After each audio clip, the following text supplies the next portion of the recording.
What's up, everybody? It's Yuri here from Capcom Unity, and I'm here with Judge Magister. Hello, it is I, your fantastic member.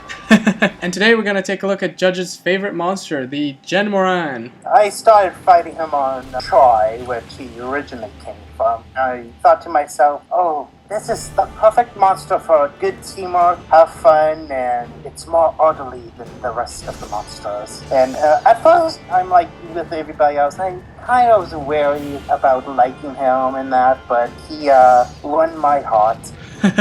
Jhen Mohran is what the creator of the monster mentioned. He's based off of whales breaching the surface and jumping over boats he saw one time, as I can remember correctly. So he's one big monster whale, and that's part of the reason why I find him fascinating. And I find it very fascinating that they did it in the sand. And this has happened before in other Monster Hunter games, but it's very interesting to see a giant whale on sand, which leads to the concept of a boat that goes on sand. It's a very unique mechanic you don't really see in video games these days, especially ones where you can actually use stuff on the boat, like the Dragonator or the Cannons. Yeah, it is a fight with a lot of teamwork mechanics, as you said. I particularly like the ballista binder, find that very interesting to use. I find the Dragonator a very unique mechanic in Tri and 3 Ultimate, because you don't really see that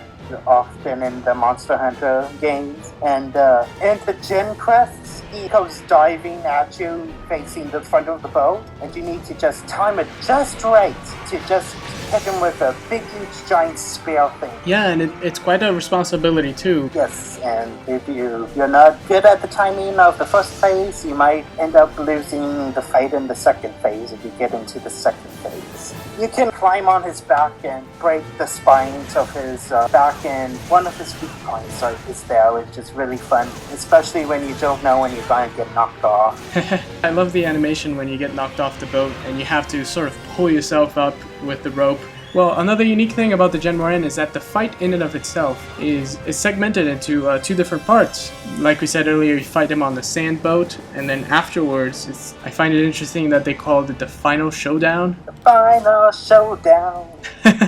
Yes, once you finish phase 1 doing enough damage to him, you go into what I like to call the gateway to Loc Lac. Since you'll fight him at the gates of Loc Lac, which is really unique in this game with Hollow Jhen. With Hollow Jhen, he gets an extra attack in G-rank, which he bellows out sand from his mouth, which I find very interesting. Good point is that the subspecies here, it was unique to Monster Hunter 3 Ultimate. Just that move alone adds a whole layer of danger and desperation towards the end. You're responsible for protecting the city of Loc Lac, but there it is, the giant whale thing blowing sand at it. As you can see, we tried here to show you what the sand blast looked like, but we were too good and killed him right before he did that.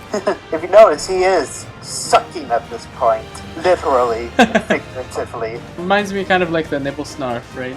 It sucks up the sand and then blows it off. Yeah, just picture that, folks, but bigger.